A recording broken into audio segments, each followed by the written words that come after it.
recently, and unfortunately we were doing the festival, so we didn't get them all the way through post. However, some of the work that Jacob and I worked on will be seen Sunday night at the Legend of the Siegelman show, which we hope you all come out for. And one little shameless plug, we did actually create an amazing piece of content that we're going to be sharing in the next few months, and it is the very powerful story of Leviticus 20:13, which is about gay suicide. So it's quite a powerful subject to be covered in 3D, and we're going to be really proud to present that to you very soon. So thank you. Moving on, guys, we have just a few more minutes to kind of do some questions, and I guess I'll open it up to the group. See if anyone has some questions for you. Any question for our production panelists? Yes? Choice of angle of lens in what we're running into, and then as a follow-up, maybe we talk real briefly about shooting everything parallel, or whether or not you're converging, or anyway. Anybody want to take that one? Go ahead and take that. Yeah. As far as the angle of the lens, from the tests and stuff that I've done, around a 20 millimeter, it can get really wide. It comes in with some really fantastic 3D effects, but sometimes the gear doesn't allow for that wide of a Which format? Really depends on the sensor and the camera. Yeah, like on res? Yeah, just if you can get a nice wide and getting close, I mean, you get it with some really good dimension. As far as your parallel idea, again, it depends on the shot that you're trying to do, the range to your nearest foreground objects. So that has a lot of determination as to whether or not you're doing parallel or beam splitter. Yeah, wider lenses, you can get a better roundness to the subject. If you go very telephoto, it'll flatten out, it'll get a cardboard cutout effect. But it can still, sometimes you need longer lenses just to cover something. I mean, if you're shooting a whale, you may not be able to get up close to them. So, focal lengths. That's where post comes in. If you, like a hurricane rig will vignette at about 19 or 20 millimeter, and then out to, it starts to drop off around 32, 35. You can shoot longer focal lengths. And if you're shooting a smaller sensor size, you have to convert the focal lengths. Also regarding focal lengths is that you should be aware there is a caveat involved, and that is the longer the focal length, the more the parallax you're going to have, everything else being equal. And so therefore, you have to be perhaps more careful about a lot of things when you're using longer focal lengths. It's not only the flattening, which there are certain things you can do, by the way, with longer focal lengths to give a more rounded impression, but still, you have to be concerned with all sorts of geometric changes, and this goes in both directions between, let's say, starting with a so-called normal, whatever you're going to call that. In either direction, you're going to have different and opposite effects, and you have to understand that in stereoscopic imaging, everything that occurs in flat imaging, 2D, occurs plus other things. Then sometimes you can get some unwanted surprises, so you really want to test it out before you go on production and make sure you understand all of the focal lengths that you plan to use on a production before you ever start. On the parallel converge thing, if you're doing an independent thing, it used to be we didn't have a monitor that could shift, so if you wanted to see the 3D effect, you had to toe in, you had to converge. There are some monitors now you can do a horizontal shift and see the 3D effect, but if you shoot parallel when you're monitoring, you can't really see it. Now, sometimes when we do CGI, the shots we know will be CGI, we'll shoot parallel because the CGI guys will request it. They'll say, because you don't have the keystoning problem. If you're not having a lot of background divergence, keystoning really generally isn't a problem. But they like to, since they have to composite a left and a right, they want them to be the same. So parallel helps them in that way. And John showed me a very neat trick where they were doing the axis of the lens, you were shifting it to create an effect, to converge.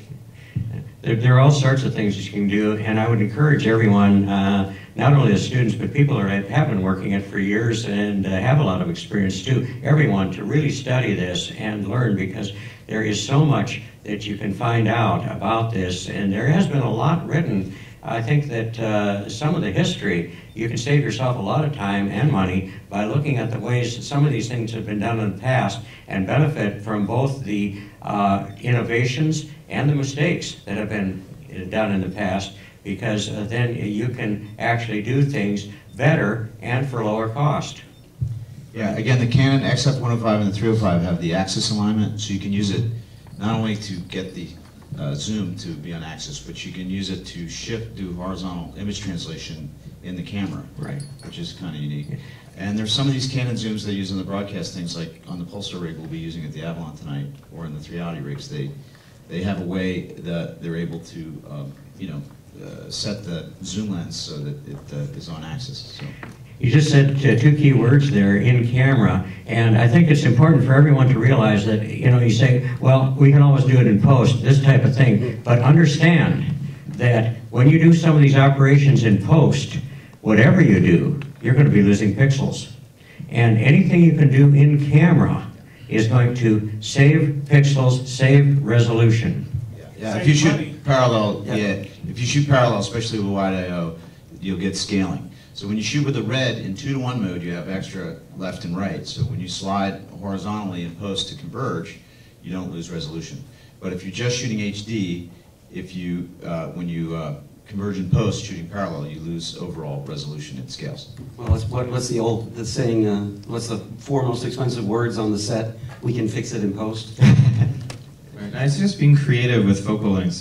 If you use 50mm lenses on a full frame, there's a term called orthostereoscopy, so it's the closest to human vision. It's as if you're looking into a screen if you have the right I/O, but if you start going wider, keep in mind the z-axis, you have more distance between objects. If you're doing a creative piece and you wanted a sort of weird Kubrickian wide shot where everything seems really far apart from one another, try 28, play with wider focal lengths. But there could be certain standards of roundness, but I would suggest be open to experimenting with different focal lengths for different creative outputs.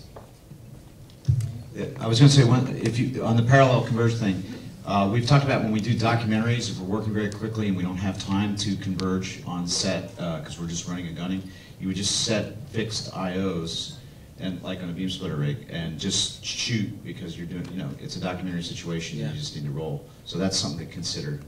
That's also important, is to consider the type of product that you're working with. If you're working on a feature production, it's very, very different in terms of everything, not just the cost, but your operations, your workflow, everything from, let's say you're shooting a documentary, where, as he pointed, if you have a run-and-gun situation, you simply cannot take the time to do a lot of these things that you would do on a feature production. One thing that I think to note out is on-set monitoring is extremely important, and the amount of parallaxes in foreground and background is something that is a lot of times overlooked, I think, especially in a documentary situation. Extremely important. Yeah, one thing I wanted to mention, since we're a little off track of the actual question, really important, like Neil had said earlier, to have somebody involved that is very post-savvy, especially with 3D. We had a director, producer over here talked about visual effects. Post, all of these different things, they do cost a lot more money when you're dealing with and I am a producer also, so I do think about these bottom line numbers, but having somebody on our productions that is really familiar with the post side of the filming is so important, because they can look at the monitor, or they can basically decide, okay, we can fix it in post, or let's go ahead and reshoot it, because they'll know how expensive it is. And so it's a really good value for your dollar, even on these independent and low budgets. If you can get somebody who's got some experience, and in this world right now, I think with 3D, there are so many people that are interested in helping to create high quality 3D. I think we're all on the same page there. So you'll be able to get a lot of assistance with your independence if you start networking and finding people that might be willing to help you with that. But having somebody that can guide you through that process while you're on set is really crucial. Yeah, don't be afraid to ask for a favor. Yeah. I always ask to be involved in post, and seldom am, either because I'm busy or because they think it'll cost more because they don't want to pay. But I deal with a lot of editorial people that have a lot of experience in 2D, and sometimes they get a little, hung up. Thank you.